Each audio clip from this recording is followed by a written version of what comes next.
Hi Vogue, this is Bella Hadid and I'm going to take you through my life in looks so far.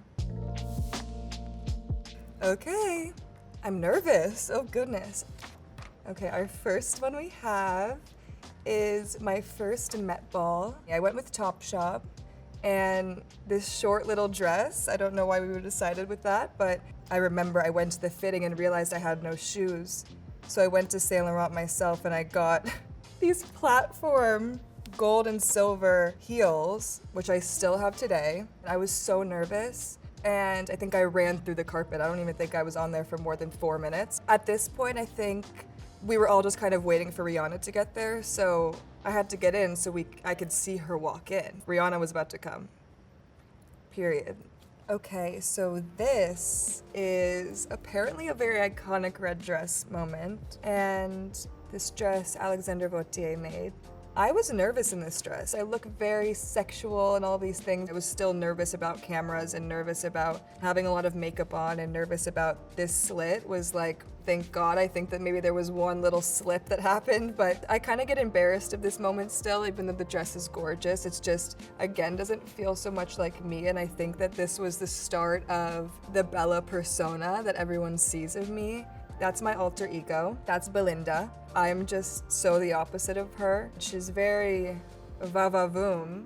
You know, bless her. Love her. She was very nervous. Next look. Oh my gosh. People used to make fun of me and say that I never smiled, and it was just because I was in a really bad place physically and mentally. So I look really sad in this picture, but I was actually very happy. This was, I think, my first Fendi show that I ever did, and Carl, last minute, asked me to close the show. So it was on the Trevi Fountain, and I remember looking around at everybody while I was walking because I was kind of taking in the moment. I think I cried after, actually. It was like the most beautiful moment, and this dress, this whole moment was just gorgeous. I miss Carl a lot, but these moments are the reasons why I'm so grateful that I was able to meet him and have those moments with him, and I'll remember it forever, so thank you, Carl. Okay, this is one of my favorite covers that I probably have ever done. Shot by Steven Meisel.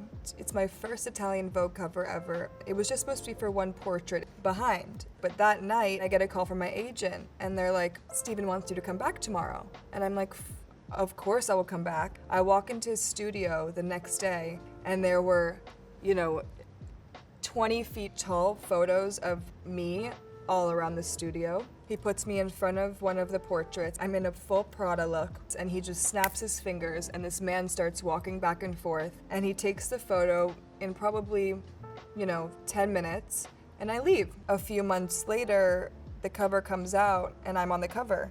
And my agent didn't know, I didn't know, and Steven probably was the only person that knew, but he really made this like a magical experience for me, and to have that surprise aspect to it, especially with a magazine like Italian Vogue, it was one of the most incredible experiences I ever had. He's a blessing to be able to work with, and this picture for me, I'm gonna keep for the rest of my life. This was one of my favorite Met Ball looks I ever did. It's a full chrome hearts look, and Gareth Pugh did this top situation moment. The veil was sewn into my hair. The hair pieces though were like 25 pounds, so every time they would ask me to look behind my shoulder, I couldn't keep my head up because it was so heavy. Honestly, it was one of the first times I felt really sexy and beautiful, and I felt like myself. This was the year that it was Heavenly Bodies. We kind of wanted to go with the Dark Angel. She looked like a dark angel that night. So this is Casey's first show with Mugler. I got to the show when people were already sitting. The tights of this look kind of went viral, I guess is what the kids say. After this show walked, I saw everybody wearing these tights. This look is me walking into the Louis Vuitton men's show that Virgil did. This outfit I styled myself, and the funny part about it is that shirt is actually like a cummerbund for men. I can't believe I wore a cummerbund as a shirt. Now I'm still thinking about it, but anyways, I'm just a tiny top kind of girl, and I love oversized pants, I love oversized jackets, I love sexy masculine. I also love to show a little skin. I don't think there's anything wrong with skin. This was an amazing Vivienne Westwood moment. Andreas did this gorgeous wedding dress for me, for us. This show I was able to take out my dagger and kind of like, again, be a character. And I think I always design my wedding dress based on Vivienne's work, and I always, like, in my heart kind of manifested her making my wedding dress. I hope one day when I get married she can make it. I mean, it would be a literal honor for me. I don't know if that would even be a possibility, but if so, it's me and you, Vivienne. Dagger included. This is so funny. This is during quarantine. We got a message from Anna, and she wanted us to do a shoot about our life in quarantine. What's sad about this is this cow behind passed away. Rest in peace. Being in quarantine with my family, I felt like I was the 16-year-old middle child again. Any middle children know how it feels to be a middle child. Everybody hates me, no one likes me, I'm the black sheep, I'm naturally blonde, I wanted to be the opposite of everyone else in my family, and it was like my brother and my sister buddying up, and I just felt like the ostracized one, but it's okay, I know they love me. Honestly, my mom puts us to work. Like, we planted a lot of lavender. She made us get on our hands and knees for the gardens, which I'm so happy to do. I'm just grateful we have this place, honestly. It's a blessing. It's a big blessing. Okay, next look. This look, I just look cute. It was just like on a Saturday, I wanted to go get a sandwich. This is my sandwich look. Okay, this outfit, I was just coming home from work. This is just like a regular outfit. I got these pants from Stella Dallas, the jacket I've had since high school, and this blue vest is, I think, my dad's. My favorite part about this picture, these shoes, Grace Coddington gave these to me. Am I wearing them right now? Oh no. I don't know if she necessarily gave them to me, she let me wear them home, but to me that means that she gave them to me. And I wrote her name on the inside of the shoe. I'm gonna keep these shoes for the rest of my life for sure. So this picture, I'm wearing this gorgeous Givenchy dress by Matthew Williams, and I love how it's really a moment. I also love how he had cutouts of the fingers, and that for me is always like a great touch. It was just gorge. We loved her.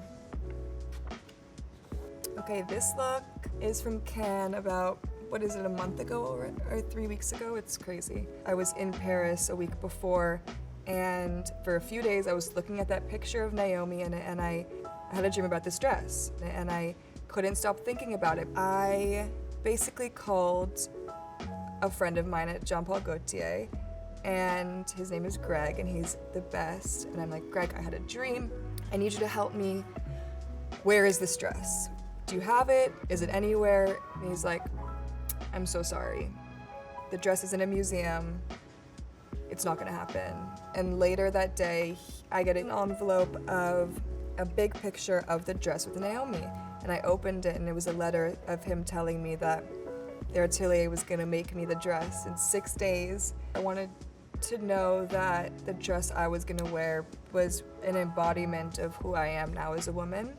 And they were able to really pull it together in, I'm not joking you, 6 days. I literally put on the dress for the first time 15 minutes before this. It really all came together, and I'm proud of this dress. This look is Schiaparelli.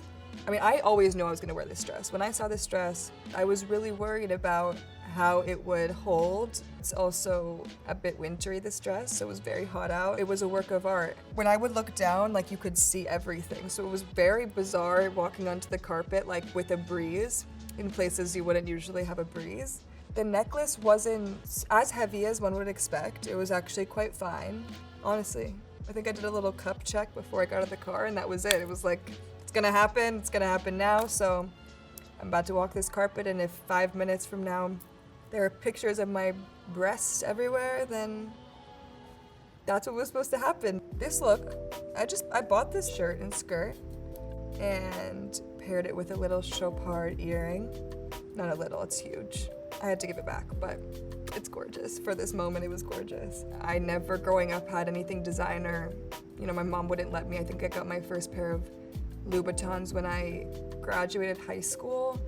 It makes me emotional actually because I'm like so happy in this picture. Like for the first time in I think like my whole adult life, I feel just at ease, like happy. I'm able to work. I feel good about myself. I felt beautiful. And compared to the girl that I see like in the beginning, she was so sad and she is so content and happy, and I love that. To see that progression, it's like I feel blessed that I made it out alive of that mental state that I was in for so many years. So it feels good, and we love her. Happy Bella. Thank you so much for watching. I hope that you enjoyed some of my looks. I'm sure that there's a lot more to come, but I'm excited to show you all of these, and I hope you have a beautiful day.